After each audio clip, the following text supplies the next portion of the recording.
Children having fun and singing at this daycare center in Buenos Aires. Most of the kids come here because their parents are working minimum wage jobs, such as urban recyclers or cartoneros, as they're known here. In the past year, demand for these low-paying urban recycling jobs have been on the rise. Natalia Zarza has been working here for years. She says the waiting list is getting longer every day. We have families waiting for kindergarten and other classes. The pandemic devastated us, and the thing that is clear is the inequality that exists. We never got Wi-Fi, computers or anything to help these kids. The daycare center opens at 5 p.m. daily, just when parents need to go out to work. The kids are given meals and they participate in activities that will help them in school.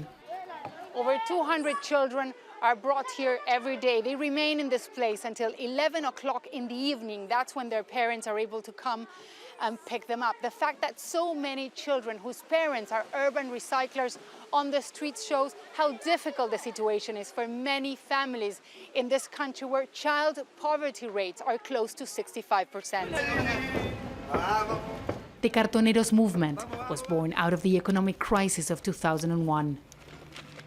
In the past 2 decades, the movement has become more organized and is now a critical part of Argentina's recycling efforts.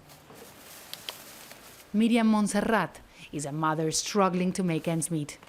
She says it's the only job she has been able to find. It pays around $150 a month. We pay rent and we try to give our children what we can. Everything worries me. I want to give them an education and food. I want them to move forward in life. The pandemic has exacerbated Argentina's economic crisis. Government handouts and assistance for the poor have increased. But people like Eduardo Donza says Argentina needs to do much more. In Argentina, we're seeing that different governments have assisted at least a third of the population, but the situation does not improve. The problem is the labour sector is not getting better.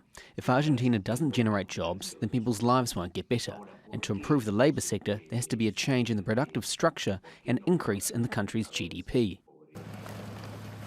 In the past decades, Argentina has been unable to improve the labor market and generate decent jobs.